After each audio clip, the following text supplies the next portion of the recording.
So, welcome to 2024. It's shaping up to be a very interesting year.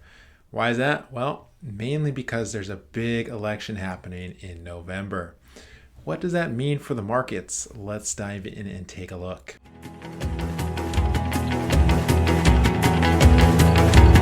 So, here we are in 2024, and wow, we have a big election year coming up. Of course, it's looking like it's going to be a rematch between Joe Biden, Democrat, and Donald Trump, the Republican. Of course, that's still TBD, but it is looking more and more likely that that is going to be the case.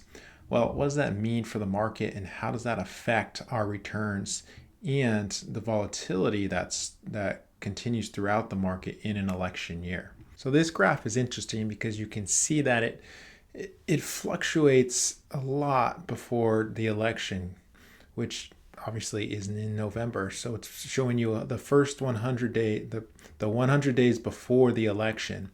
And on this right hand side, it is showing you the average between each quarter for an election year.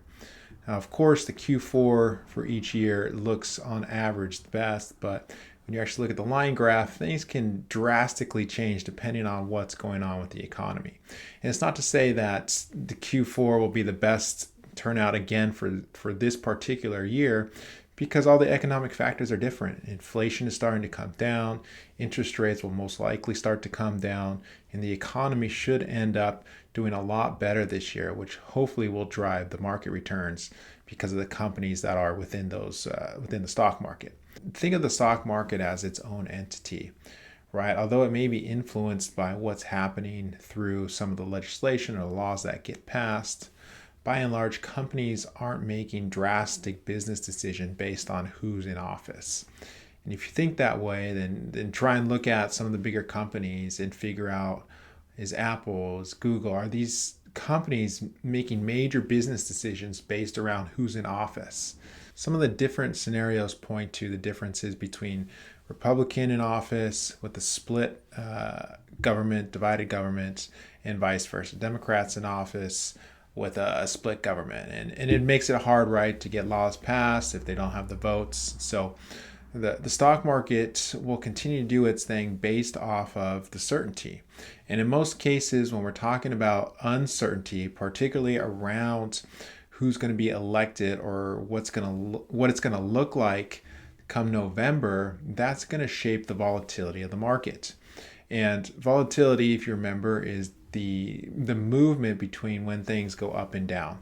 So the movement becomes increased or intensifies through an election year because there still is a lot of uncertainty around what's going to happen during the election. And this is also a really nice graph as it's showing you it doesn't really matter who's in office as long as the economy is doing well.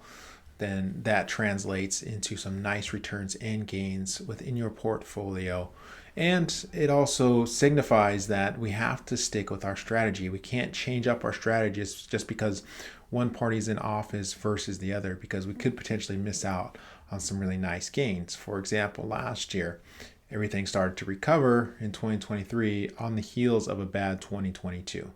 So again, we can't take that for granted that if we think someone's going to take over an office or a particular party's going to take over an office, things are going to be all that much better and the market's going to return to whatever it's supposed to return to. Well, on average, it works out to be pretty much the same no matter which party takes over.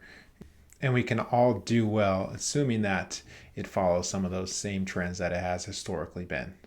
And one of the highlights, or one of the things to keep in mind, is that because it is an election year, most of the times it turns into a lame duck year for legislation. So what we see around tax law, what we see around most of the laws in our federal system are most likely not going to change. So until all the elections happen later here in November and into next year, you're most likely going to see a lot less activity around laws getting passed and things changing.